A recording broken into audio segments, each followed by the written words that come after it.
Shalom a todos, es un honor y un privilegio poder enseñar los mandamientos del Eterno.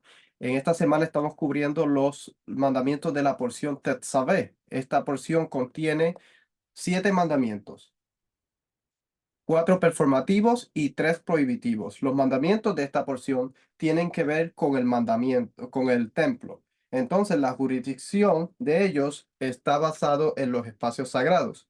Y si nosotros estudiamos lo que son los espacios sagrados, nos vamos a dar cuenta que un mandamiento que es del espacio sagrado, nosotros no podemos cambiarlo. No podemos cambiar su jurisdicción, ni cómo se hace, ni cuándo se hace, ni por qué se hace, porque esos mandamientos están bajo la jurisdicción de los decretos y los mandamientos que Dios establece. Dios establece cómo Él quiere que la humanidad se comporte dentro de lo que es su espacio sagrado. Entonces, Él es el que elige quién se va a acercar a su espacio sagrado, cómo se va a acercar y cuál es el protocolo. Recuerde que si nosotros leemos el mandamiento, y vamos a ir aquí, estoy enfatizando un poco en esto porque es importante. En el capítulo 25 de Éxodo, nosotros vemos que Dios le dio la orden a Moisés de que le hiciera un santuario y dice, y que hagan un santuario para mí, para que yo habite entre ellos. Y si le sigue diciendo, conforme a todo lo que te voy a mostrar. Entonces sabemos que Dios le mostró a Moisés cómo él quería que hiciera el tabernáculo, el santuario. Dice, conforme al diseño del tabernáculo y al diseño de todo su mobiliario. Así, así lo haréis. Así lo haréis. Entonces, basado en este texto, nosotros sabemos que había, si nosotros buscamos la palabra diseño, vamos a encontrar que es la palabra tafnit. La palabra tafnit se puede usar para lo que es un modelo o un plano.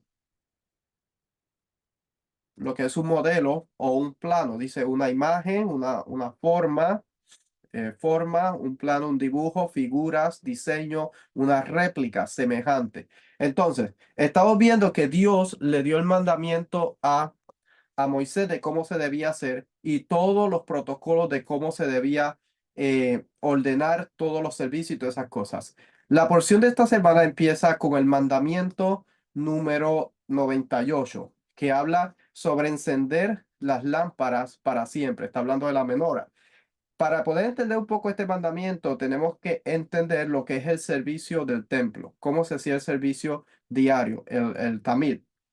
El tamid se hacía dos veces al día, en la mañana y en la tarde. Ese servicio empezaba aquí en este lugar. Estamos usando, estamos usando la aplicación del templo de mi maestro Rico Cortés y Joseph Good. Entonces, el servicio de la mañana empezaba en este lugar donde se reunían. Estamos en el Beit Aftinat, que es el edificio que está al sureste de lo que es la Azará. Aquí se reunían los Kohanim en la mañana para hacer una lotería. Estamos donde se reunía el Sanedrín también. Este lugar se llama el Lishkat Hagasí o el Cámara de la Piedra Tallada. Aquí se reunía también el Beidín. Entonces, aquí ellos hacían una lotería donde ellos escogían los distintos servicios que se iban a hacer y quién los iba a hacer. Por ejemplo, encender la lámpara era un servicio que correspondía a una persona que se escogía mediante esta lotería. Entonces, de aquí, luego de hacer estas loterías, se pasaba aquí, a este lugar, salían los Kohanim y entraban por acá y se lavaban aquí porque dice la Torah que tienen que lavarse los pies, las manos y los pies. Eh, a ver, si aquí lo dice, no de las referencias.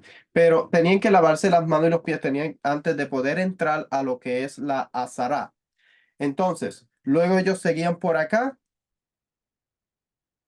y entraban a lo que era la Azara para hacer los servicios que le correspondían a cada persona.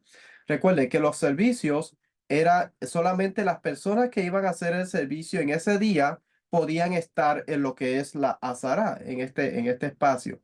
Había un orden perfecto que se tenía que seguir. Entonces, la persona entraba acá, estamos entrando a lo que es el lugar santo, y acá íbamos a encontrar lo que es la menorá, la menorá que tenía que encender. Aquí, si leemos, dice que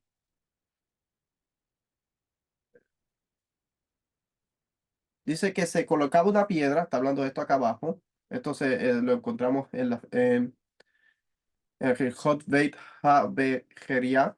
Dice que se colocaba una piedra con 3 escalones delante de la menorá. El sacerdote, el Kohanim, se paraba sobre ella y encendía las lámparas. Además, colocaba los recipientes de aceite, las pinzas y la pala para recoger las cenizas sobre ella mientras la encendía. Entonces, había una forma de cómo hacerse.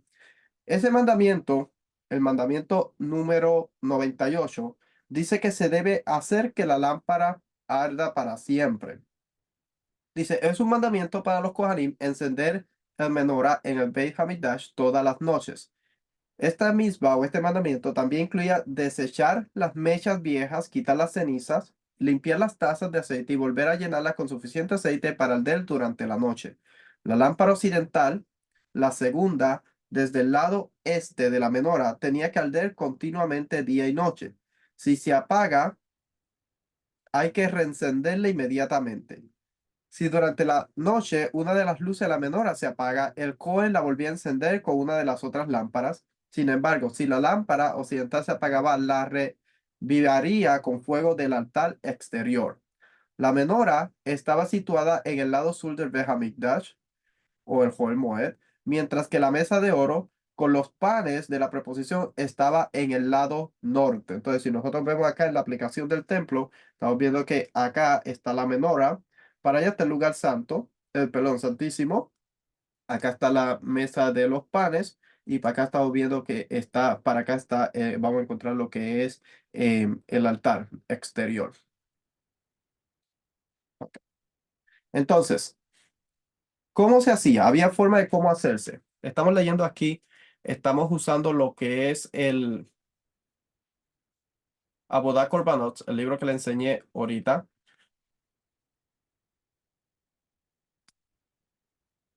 Y dice aquí lo siguiente, dice, la menora se encendía 2 veces al día con el tamil. Recuerde que el tamil se hacía en la mañana y en la tarde.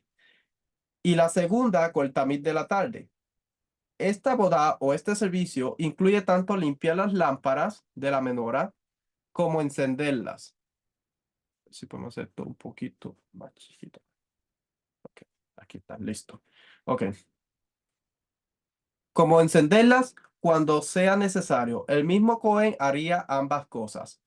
Como el autor describirá a continuación, solo 5 de las lámparas menores estaban arregladas y encendidas en ese momento. Las 2 rescatantes se encendieron más tarde en los servicios del día.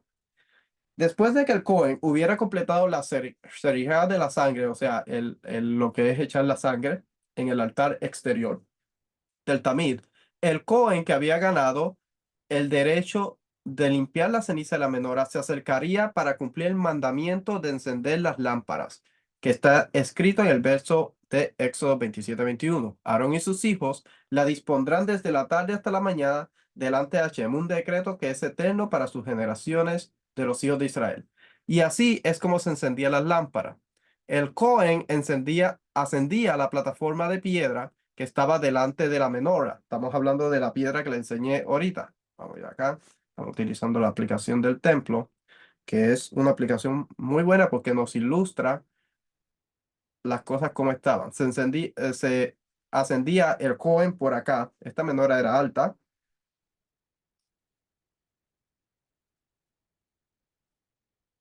El Cohen ascendía a la plataforma de piedra que estaba delante de la menora, con la vasija dorada en forma de jarra en la mano.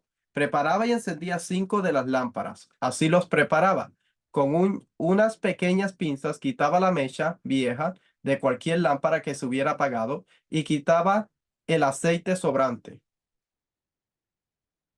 Luego limpiaba el interior de la lámpara con una esponja y colocaba todo el aceite usando las mechas en la jarra. Y luego colocaba la jarra en el segundo escalón de la plataforma y salía del Jerjal, o sea, salía de lo que era el edificio del templo.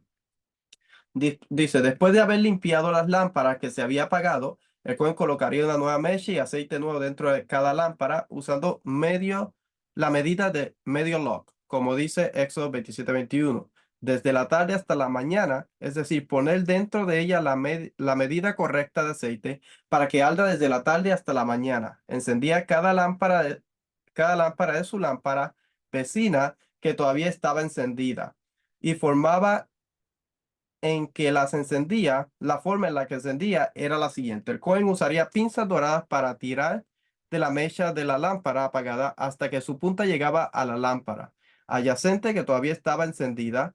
Encenderá con esa lámpara y luego devolver la mecha encendida a su lugar. Después de preparar y encender 5 de las lámparas de la menorá, el Cohen haría una separación entre las 5 lámparas y las 2 lámparas restantes, realizando una boda no relacionada entre ellas, porque la Torá instruye por la mañana y por la tarde. Cuando enciende las lámparas al usar esta relación, la Torá nos dice que dividamos el encendido de la menorá en 2 mañanas diferentes, es decir, 2 tiempos diferentes. Entonces, el Cohen encendía las lámparas y encendía una parte de las lámparas y la otra parte la encendía en la tarde. Estas lámparas tenían que quedarse todo el día y toda la noche encendida. La cantidad de aceite que le echaba era precisa, ellos ya sabían cuánto tenían que echarle para que se mantuviera todo el tiempo prendida. Entonces, eso es lo que nos está diciendo el mandamiento, que esta menorá tiene que ser encendida por siempre, tiene que siempre estar encendida y siempre ellos tienen que mantenerla, limpiarla. Parte del servicio es limpiarla, arreglarlas, echarle el aceite y prepararlas y encenderlas. Ese es el número, mandamiento número 98, que dice hacer que la lámpara arda para siempre. Mandamiento número 99. Y harán santas vestiduras para Aarón. Este mandamiento es un mandamiento que es un poco, eh, es parte de lo que representaba Aarón. Es parte de lo que representaba Aarón. En el antiguo Medio Oriente, una persona, bueno, lo que nosotros estamos viendo, de hecho, en esta porción, es la investidura de Aarón y sus hijos, en cómo se iban a vestir, porque después vemos que al final del capítulo, entre los capítulos eh, 37, 38, 39 y 40, vamos a ver cuando realmente Aarón y sus hijos empiezan a hacer lo que es prepararse para el servicio. Pero Moisés, Dios le está diciendo a Moisés cómo él debe hacer las vestiduras. Entonces, lo que estamos viendo es un tipo de investiduras. El estatus de Aarón y sus hijos iba a ser elevado. En el antiguo Medio Oriente, cuando una persona se vestía de cierta forma, se elevaba el estatus de la persona. Lo vemos cuando un rey era coronado, cuando se hacía el ritual de coronación de un rey. Lo vemos inclusive con Joseph y lo vemos con Aarón. Cuando Aarón, Dios lo escoge, le da unas vestiduras especiales para que represente a Dios, pero también representa un cambio de estatus. Entonces, dice, representaba la pureza y la gloria de Adán antes de pecar. Como el Cohen era un representante de un mediador como Adán. Entonces, la vestidura representa la pureza que tenía la humanidad antes de caer. Representa el honor y estatus a Aarón y sus hijos y debía presentarse de una manera digna delante de Hashem. O sea que Dios le dio la forma que ellos debían de vestirse para ellos poderse presentar de una forma digna y de una forma ordenada delante de Dios. Recuerde que todo en el templo tenía un propósito. Todo tenía que ser en orden. Nadie podía desviarse. Por ejemplo, si una persona hacía un servicio y no tenía las vestiduras correctas, el servicio o la boda no era aprobada, era descalificada porque no tenía todas las vestimentas utilizables para esa clase de servicio. El Kohen Gadol o el sumo sacerdote, si en Yom Kippur no tenía la vestidura correcta, su servicio era invalidado porque tenía que utilizar las vestiduras como Dios se las había dado. Parte de las vestimentas era lo que era lo que tenía en la frente, que decía santidad a Hashem. tenía estas vestimentas, el sumo sacerdote utilizaba 8 vestimentas distintas. Tenía formas de cómo agarrarla, cómo se montaba, y eran formas específicas que no podían cambiar. Estamos viendo aquí unas cosas que saqué del libro. Dice, si hacía su servicio sin una prenda, la abodá o el servicio estaba descalificado. Un santuario requiere oficiantes y se ordena a Moisés que nombre a Aarón a sus hijos para desempeñar esta función. Es evidente que el cargo debe ser hereditario, al igual que el espacio sagrado debe diferenciarse del profano. Los ocupantes del cargo sagrado deben distinguirse de los laicos. O sea, los que ocupaban ese espacio se distinguían de lo que eran las personas normales. Los sacerdotes o los kohanim tenían una vestimenta y el sumo sacerdote también tenía una vestimenta que lo distinguía de los otros. Dice, por ello, se ordena un atuendo especial, la insignia del cargo para Aarón, el sumo sacerdote, arquetipo pico y para sus hijos, los sacerdotes del rango inferior. El tema principal de este capítulo son las vestiduras del sumo sacerdote, el oficiante principal del culto. Em, ok, eso se encuentra en el JPS Torah Commentary. Dice, en primer lugar, la investidura de Aarón y sus hijos va precedida de un lavado, obviamente un baño de inmersión de los candidatos sacerdotales realizado por Moisés que hace a los sacerdotes ritualmente limpios. El proceso fundamental aquí descrito se repite cada vez que los Kohanim entran en la tienda de reunión con Moisés y Aarón. Y en cuanto a Aarón, por sí mismo, entra o sale del santuario en el gran día de la expiación. Antes de ponerse los ornamentos sagrados, debe lavarse el cuerpo con agua. El mismo lenguaje aparece en el requisito que se, que se quite las vestiduras sagradas antes de salir del santuario. Se baña. A veces nosotros vemos en algunas series, vemos personas que son levitas o son Kohanim y los vemos con la vestidura en algunas películas afuera, caminando por todos lados. No, en el templo había un lugar donde se guardaban las vestimentas. Cuando ellos terminaban el servicio en el templo, ellos guardaban sus vestiduras y no las usaban fuera. Cuando se iban a su casa, ellos no lo usaban, sino que se guardaban en cierto lugar.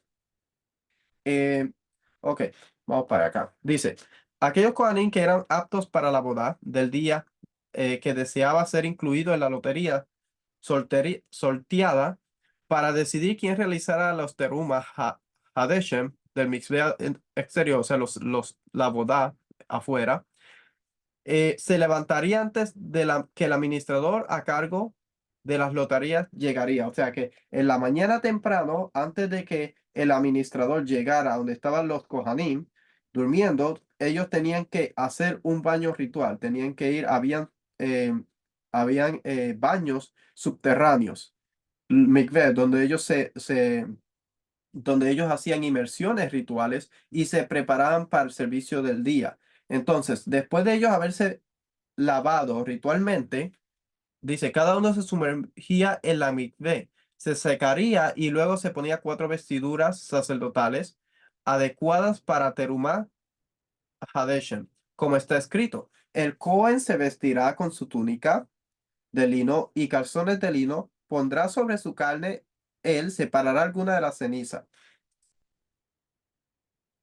Entonces, antes del servicio de la mañana, cada Kohanim tenía que hacer un baño ritual, tenía que prepararse y limpiarse para estar apto para acercarse en el lugar más santo. Recuerde, voy a llevarlo aquí en la aplicación del templo, rapidito. Vamos a ir a lo que era donde estaban los Kohanim, donde llegaba el administrador, porque quiero explicar una cosa. Habían una cosa que debemos entender del templo cuando lo estudiamos son los niveles de santidad. Por ejemplo, aquí donde estoy ahorita hay un nivel de santidad. Cuando nosotros vamos a ciertas partes, pero esa parte no. Cuando vamos a ciertas partes del templo, vamos a ver que hay otros niveles de santidad. Vamos por aquí. Pero aunque aquí había un nivel, por ejemplo, aquí no podían pasar los levitas, solamente los Kohanim podían pasar por estos lugares.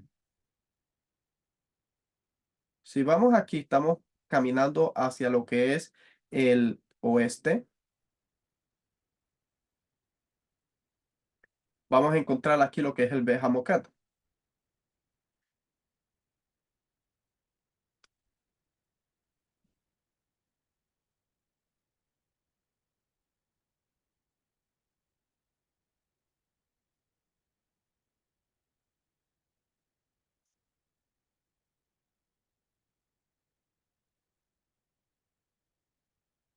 Un momento, aquí, por aquí. Si usted ve esto aquí, estos puntitos, eso delinea la santidad de los espacios. Por ejemplo, aquí era donde dormían los Kohanim.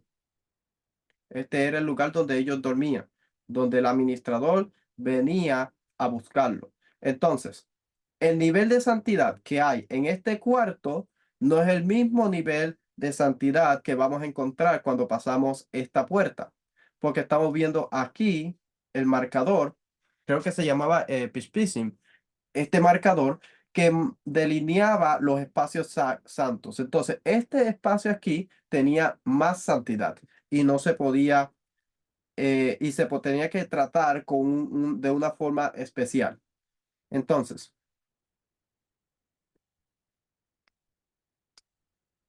las preguntas las voy a tomar al final. Entonces, esos son los límites que habían de santidad. Por ejemplo, la comida, no, si comían, no se podía comer en este espacio. Tenían que comer en espacios que tenían menor santidad. Tenían santidad, pero tenía que ser dentro de las cortes del templo, pero no en ciertos lugares, porque entonces se entendía que ellos estaban haciendo rituales que tenían que ver con el inframundo. Entonces, por eso es que hay que entender los niveles de santidad que había en el templo. Listo, vamos para acá para el próximo mandamiento.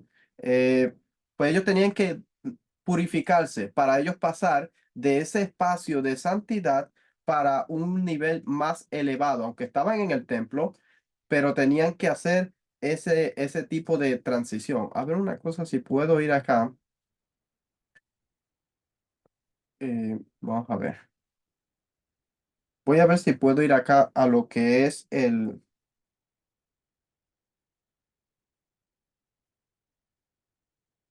Oh, perdón. Está diciendo que... Vamos a ver. Está diciendo que aquí estos son los puntos de estos son los puntos de santidad que había, que dividían los puntos de santidad. Aquí está viendo el delineador, que me parece que se llamaba Pispisim, no estoy seguro, pero esto delineaba la santidad de este lugar. De acá era distinta a la santidad que había acá. Acá era donde dormían los Kohanim. La santidad acá era menor. No deja de ser santo, pero de la santidad no está igual, no es la misma que aquello que está conectado a lo que es la Sará. Entonces, aquí era donde dormían ellos. Si notamos, a ver si notamos por aquí, a ver si llego al lugar. Ajá, por aquí hay unas escaleras, que hay un piso subterráneo.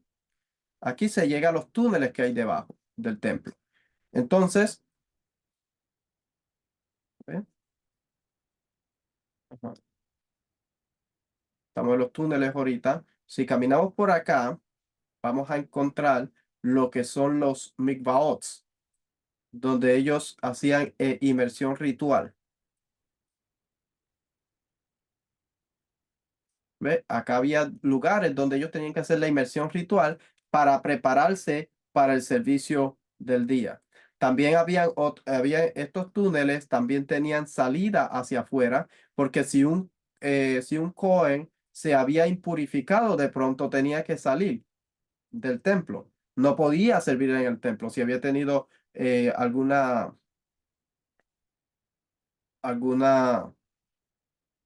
cosa que lo descualificara y tenía que salir del templo. Entonces, esto daba a la salida del templo.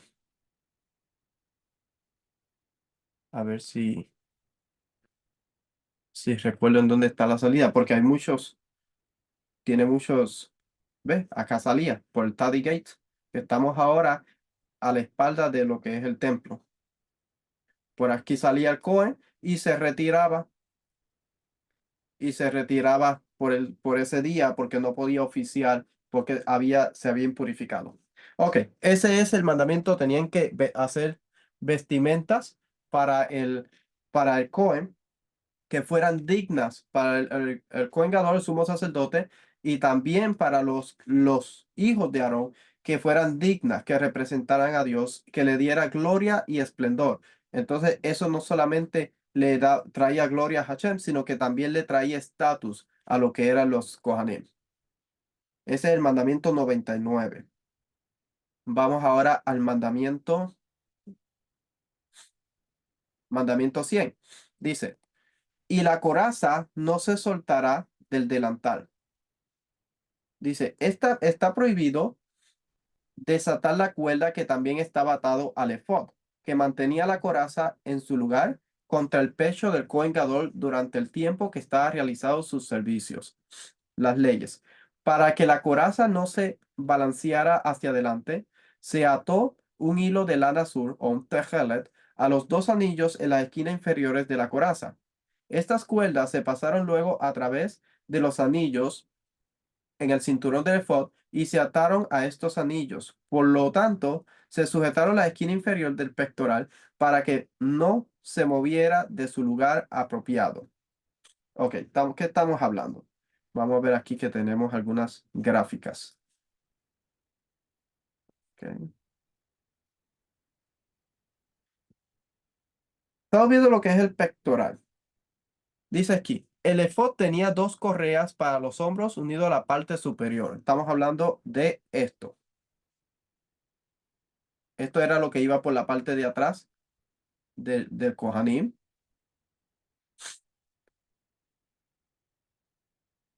o del Kohen Gadol. A la parte superior de la espalda, que terminaba en la parte delantera de los hombros del Kohen Gadol. Estas correas contenían dos cajas doradas que contenían las dos piedras. Ok, ¿qué estamos viendo acá? Tenía dos cajas que contenían dos piedras. Estamos hablando de estas cajas que están aquí.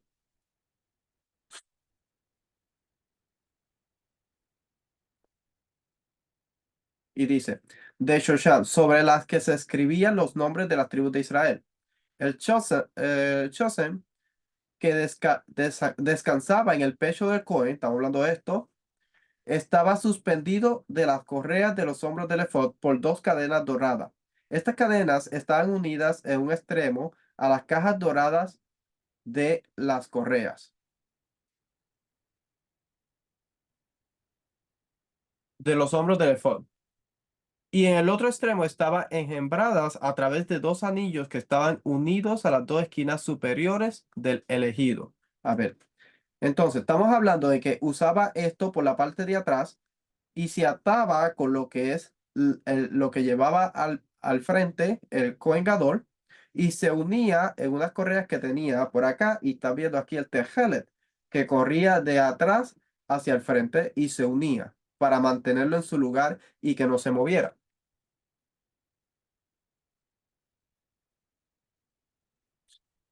Dice, además había dos anillos unidos a la esquina inferior del chosen y otros dos anillos unidos al efod en la parte inferior de la espalda para que el chosen también se pudiera sujetar al efod en la parte inferior. Shinut, que es el libro que le estaba diciendo ahorita de los mandamientos, procede a proporcionar más detalles sobre la construcción del efod y cómo el elegido se unió a él en la parte inferior. Había una pieza adicional de efod moldeada del mismo tejido en el propio efod, es decir, no tejida por separado y luego unida sino tejida junto con ella con el mismo material, moldeado como dos correas que se extendían desde la cintura, con el que el Kohen Gadol se atachó, dice aquí. No sé si la traducción está bien porque lo traduje de inglés a español. Disculpen. Dice, esta protrusión de material de efod se llamó el cinturón del efod. Eso 28.8, 27.28. Ahora, ese cinturón del efod, después de que el Kohen Gadol se amarró con él y colocó el chosen en su corazón, se colocaría directamente debajo del chosen. La escritura no nos ordenó atar los anillos que se colocaron en la parte superior del elegido a los anillos que segu- em, a los anillos que se colocaron el efod en la parte inferior de la espalda por medio de un cordón de tejelet que pasaba a través de ambos conjuntos de anillo. Esta conexión se hizo con el fin de que el elegido permaneciera de forma segura en el pecho del Kohen Gadol sobre el cinturón de efod de una manera fija y hermosa, porque si no atara el chosen y el efod juntos a través de su anillo inferior, eh, el chosen se desplazaría y se retiraría de su posición sobre el cinturón del efod por alfiler. Entonces, la forma como la amarraba era, como le estaba mostrando acá en la foto, con un tejelet los amarraba a los dos para que se mantuviera en su lugar, porque no se podía mover y salir del lugar, sino que tenía que estar amarrado y de una forma específica. Entonces, a eso se refiere cuando está hablando del mandamiento de que la coraza no se soltará del delantal. Mandamiento 101. No debe romperse. Éxodo 28:32. Vamos a ir acá a Éxodo 28:32.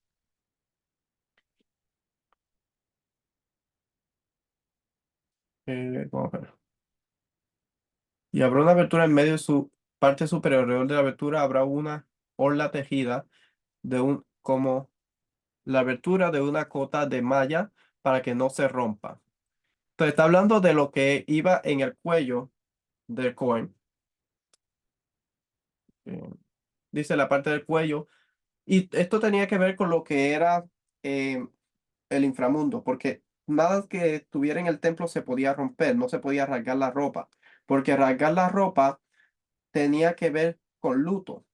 Cuando una persona estaba en luto, se rasgaba la ropa. De hecho, hasta hoy día en el judaísmo se practica que cuando una persona está en luto se hace un corte en la ropa para decirle a todo el mundo que está de luto. El templo representa la vida. No podía haber luto. Entonces, no se puede rasgar nada que tenga que ver con la ropa de los Kohanim o del Kohen Gadol para que no se diga que están de luto en el lugar donde Dios imparte vida, donde Dios representa la vida, donde representa a Dios. Entonces no se podía rasgar nada de las vestimentas sacerdotales. Ok, mandamiento número 102. Se encuentra en Éxodo 29:33, expiación. Dice, y comerás aquellas cosas con las que se hizo la expiación. Y esencia, es un mandamiento que los cojanín coman de la carne de Hatat o por pecado y Asham, ofrenda por la culpa. Las leyes son las siguientes. Las ofrendas por pecado y por la culpa se llaman ofrendas de santidad superior, o sea, Kodesh Kodashim. Este mandamiento se incluye la regla de que los Kohanim deben comer la porción que les corresponde de todas las ofrendas que se llaman ofrendas de santidad menor. Cuando los Kohanim comen las ofrendas por el pecado y las ofrendas por la culpa, se completa la expiación del hombre que busca el perdón. Naturalmente, los Kohanim deben comer las ofrendas en su límite de tiempo especificado. Una persona que no sea Cohen tiene prohibido comer de estas ofrendas antes de que alguien pudiera participar de la carne de cualquier ofrenda. La sangre del animal tenía que ser rociada sobre el altar exterior. Para obtener más detalles de esta misma, consulte Shel Abeja, volumen 1. Y, ok, vamos a ese primero. Creo que pensaba que el otro estaba conectado, pero no. Ok, el Cohen tenía, o los Kohanim tenían el mandamiento de que tenían que comer ciertas partes de las carnes. Habían distintas clases de ofrendas que se traían al templo. Habían por pecado, habían por la culpa, habían por voluntarios, votos, habían de agradecimiento. Todos tenían que traer esas clases de ofrenda. Ahora, hay partes que se comían, hay partes que comían individuos, hay partes donde los individuos, las personas no podían comer y así sucesivamente. Entonces, este mandamiento nos dice que los pecados, por los pecados el Asham, ellos tenían que traer, ellos tenían que comer de esa ofrenda, ya fuera por Hatá o fuera por Asham, que Asham es una ofrenda por la culpa o Hatá es una ofrenda por pecado. Entonces, vamos a ver, hay distintas ofrendas, como le estaba diciendo. Hay unas que son Kodesh Kodashim, que realmente estas estas ofrendas las vamos a ver más, las partes que pueden comer en detalle y cosas así, en la Parashat Saf, que es el mandamiento 138 y 140. Pero mientras tanto, aquí hay como que un preludio de lo que se podía comer y cómo lo comían. Dice, las Kodesh Kodashim se comían por los Kohanim en la corte del templo. O sea, lo que era el espacio santificado del templo. No podía salir del templo porque tenían una santidad mayor. Dice, las entrañas no se comían, estaban relacionadas con la adivinación. Con la adivinación se quemaba en el altar. O sea, las entrañas en el antiguo Medio Oriente se utilizaban para adivinar, para hacer agüeros y cosas así. Entonces, no se quemaban, no se comían, sino que se ponían en el altar y se tenían que quemar. Antes de comer parte de la ofrenda, ellos tenían que salpicar la sangre, era un requisito, antes de comer de esa ofrenda. Los dueños no recibían parte de la carne, estamos hablando de las que son Kodesh Kodashim, que son de santidad más elevada. Debían comerse luego de quemarse las entrañas, luego de quemarse las entrañas. Y se debe comer antes del amanecer, como dice en el libro de Levíticos. Levítico 7:1 al 11. Dice, esta es la ley de la ofrenda por la culpa. Es cosa santísima. Vamos a buscar aquí. Sí, sí, un poquito más grande. Ok. Esta es la ley de la ofrenda por la culpa. Es cosa santísima. En el lugar donde degüellan el holocausto, han de degollar la ofrenda por la culpa. Y él rociará su sangre sobre el altar por todos los lados. Luego ofrecerá de ella todo el sebo, la cola gorda, el sebo que cubre las entrañas, los dos riñones con el sebo que hay sobre ellos y sobre los lomos. Y quitará el lóbulo del hígado con los riñones. Esto lo usaban para adivinación, el lóbulo del hígado y los riñones. Y el sacerdote los quemará, o el Kohanim los quemará sobre el altar como ofrenda encendida para el Señor. Es ofrenda por la culpa. Todo varón de entre los Kohanim puede comer de ella. Se comerá en un lugar santo, es cosa santísima. La ofrenda por la culpa es como la ofrenda por el pecado. Hay una misma ley para ambas. El Kohanim que hace expiación con ella le pertenecerá. Entonces, estas ofrendas, como le estaba diciendo, se comían en eh, se comían en el espacio que le estaba enseñando hace un rato, y ellos tenían que comerla ahí porque tenía una santidad especial. No podían sacarlas del templo, tenían que comerlas dentro de lo que era el templo. Vamos a ver. Ok, ahora vamos a lo que son las ofrendas Kalim. Son ofrendas de menor santidad. El Cohen recibía el muslo derecho y se puede comer dentro el muslo derecho y el pecho. Estas se pueden comer dentro de lo que son las murallas de Jerusalén y se pueden comer hasta el otro día.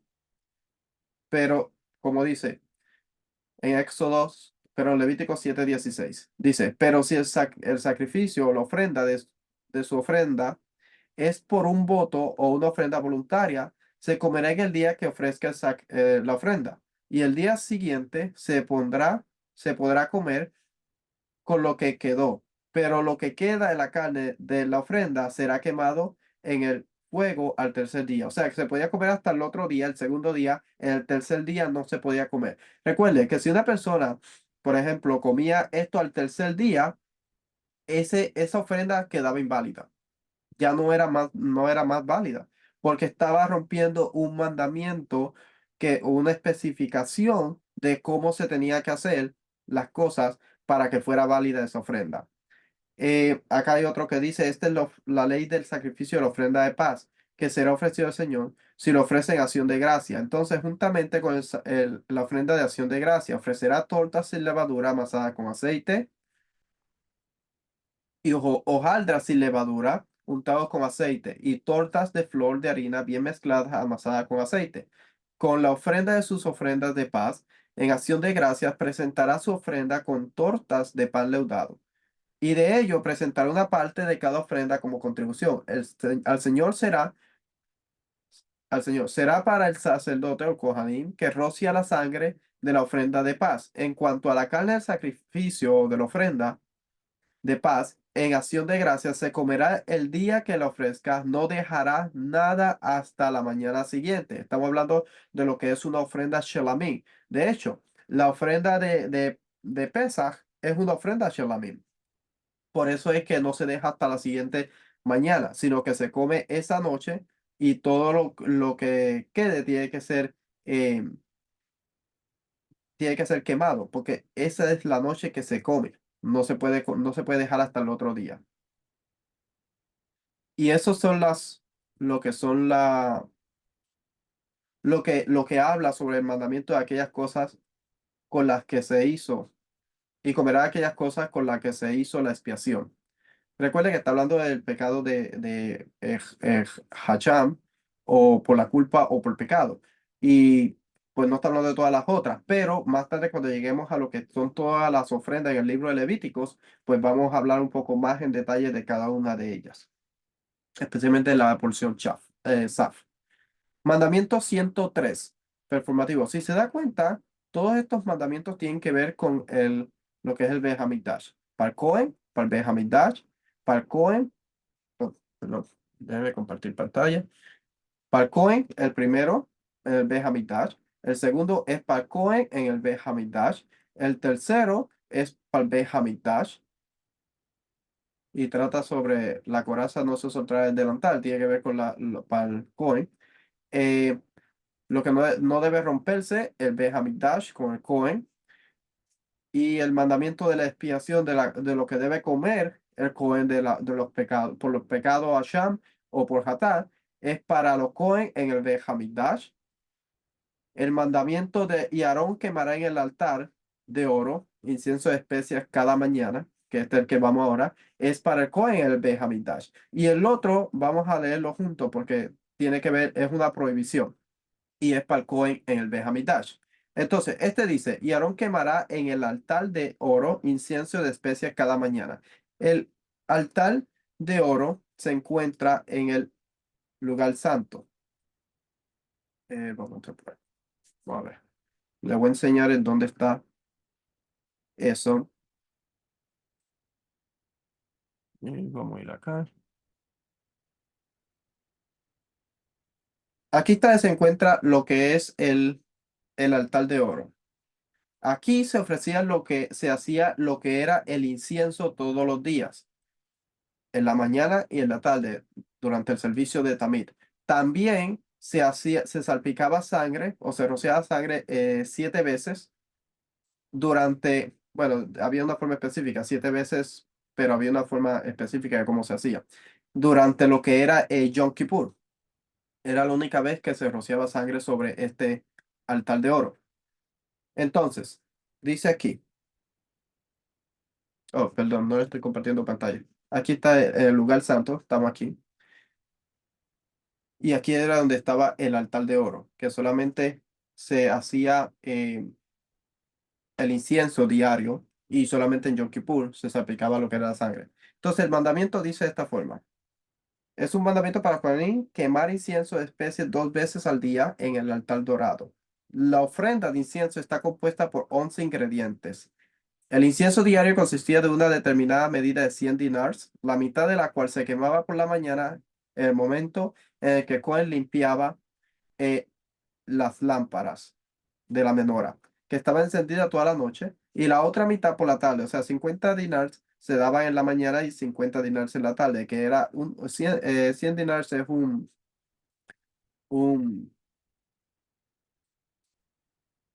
aquí tengo 100 dinars, es se me olvidó la palabra ahorita, es un mané.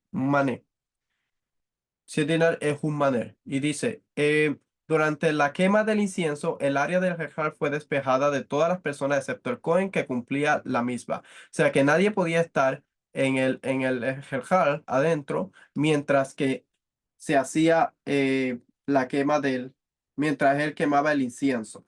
Entonces, dice, acá, vamos a poner esto acá para que se vea un poco más grande. No sé la verdad por qué me lo pone allá. Ok, dice.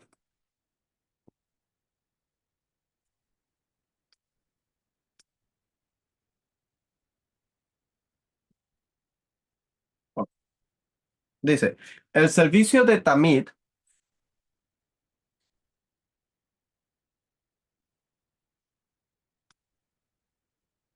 Dice, el servicio de Tamid se quemaba el incienso en el altar interior en el lugar santo. Se quemaba incienso.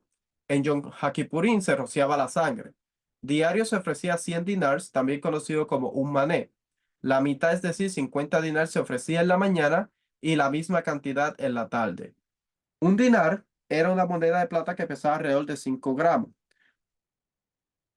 O sea que 100 dinar pesaría aproximadamente 500 gramos. Y si lo dividimos en dos, entonces sería como entre 250 un poquito menos gramos que se ofrecía en la mañana y 250 más o menos o un poquito menos de gramos se ofrecía en la tarde. Anual se utilizaban 368 mané. Recuerde que 100 dinar es un mané, incluyendo 3 mané extra de Yom Hakippurim. La mezcla de esto se hacía en el edificio sureste llamado el Bedaftinas. Fue el edificio que estábamos al principio. El edificio que estamos viendo es este que está aquí, el Bedaftinas, que está a lo que es el sureste del templo de la Zara, de este lugar aquí, el sureste. Pues recuerde que tiene otros edificios aquí pequeñitos, pero este aquí es el Bedaftinas. Entonces dice, se hacía en el edificio de Beatinas, en el templo se hacían loterías para ver quién ofrecía el incienso. O sea que las mismas loterías, las loterías también las hacía en el mismo lugar que les había enseñado anteriormente, aquí en la corte de donde se reunía el Sanedrín. Ellos hacían aquí las loterías, quién iba a hacer el incienso ese día, a quién le tocaba. Solamente lo que eran nuevos Kohanim que nunca habían, perdón, me expreso de nuevo. Solamente Kohanim que nunca habían ofrecido el incienso podían participar de esto. Si nosotros vamos al libro de Lucas capítulo 1, vamos a ir al libro de Lucas capítulo 1, vamos a ver que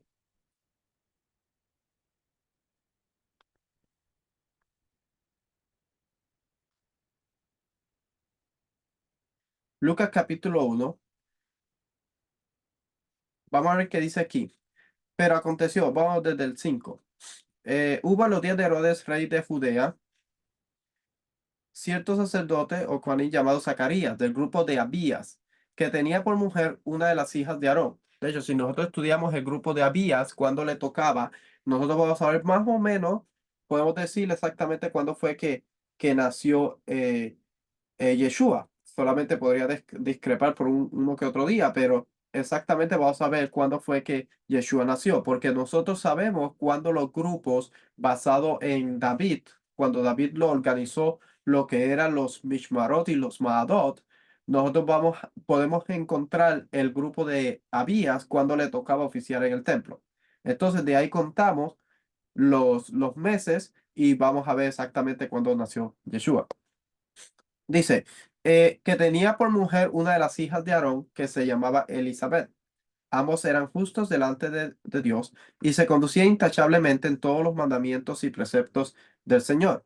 No tenían hijos porque Elizabeth era estéril y ambos eran de edad avanzada. Dice, pero aconteció que mientras Zacarías ejercía su ministerio sacerdotal delante de Dios según el orden indicado a su grupo, conforme a la costumbre del sacerdocio, fue escogido por sorteo para entrar al templo del Señor y quemar incienso, ¿eh? Aquí él nunca había quemado incienso. Entonces, era un privilegio en el templo poder hacer ese servicio de ir y poder quemar incienso por primera y última vez, porque no se le daba la oportunidad dos veces a un Cohen, sino que solamente una vez en su vida podía ofrecer incienso en ese lugar. Entonces, sabemos ya, y se le apareció un ángel del Señor de pies a la derecha del altar de incienso. Al verlo, Zacarías se turbó y el temor se apoderó de él. Entonces, Zacarías tuvo la gran oportunidad o tuvo el privilegio de poder ofrecer incienso en esa ocasión. El otro mandamiento que habla acá es la prohibición, es una prohibición. Eh, no ofrecerá incienso ajeno, ni holocausto, ni ofrenda de harina y libación, no verterás sobre él. Entonces, no se podía en ese altar, no se podían traer holocaustos, ni ofrenda de harina, ni libación se podía verter sobre él. Dice, está prohibido quemar o ofrecer cualquier cosa en el altar de oro que no sea el incienso diario. Sin embargo, una vez al año, como parte del servicio Yom Kippur, el Kohen Gadol rociaba sangre de la mezcla de su propio buey y el macho cabrío para Hashem en las cuatro esquinas del altar. Era la única excepción por la cual se salpicaba sangre, solamente en Yom Kippur, una vez al año. Todos los otros días del año solamente se quemaba lo que era el incienso. No se podía traer incienso ajeno, ni holocausto, ni ofrendas de harina, ni libaciones, porque todo eso no era parte del mandamiento. Y recuerde lo que pasó a Nadab y Abiú, que presentaron fuego extraño y lo que le pasó. Estos son los mandamientos de esta porción. Eran solamente 7 mandamientos. Todos tienen que ver con el templo. Por eso es que es importante estudiar el templo, porque nos va a dar más información de qué se debe hacer y qué no se debe hacer, y qué corresponde y a qué persona corresponde. La próxima porción es la porción de Kitisa, que tiene 10 mandamientos. Para esta sí. em, y la mayoría de ellos me parece que tiene que ver con Beth Hamikdash también, o el templo. Pero ya pues, ya cuando nos toque, vamos a ver estos mandamientos para la próxima semana. Espero que esta explicación de los mandamientos haya sido beneficio para su vida, y la vamos a subir en lo que es nuestra página web de mamarrahel.org, y también va a estar en el canal de YouTube. Si usted eh, puede ayudarnos a compartirla para que otras personas puedan también tener acceso a ella, sería de bendición. Gracias y shalom.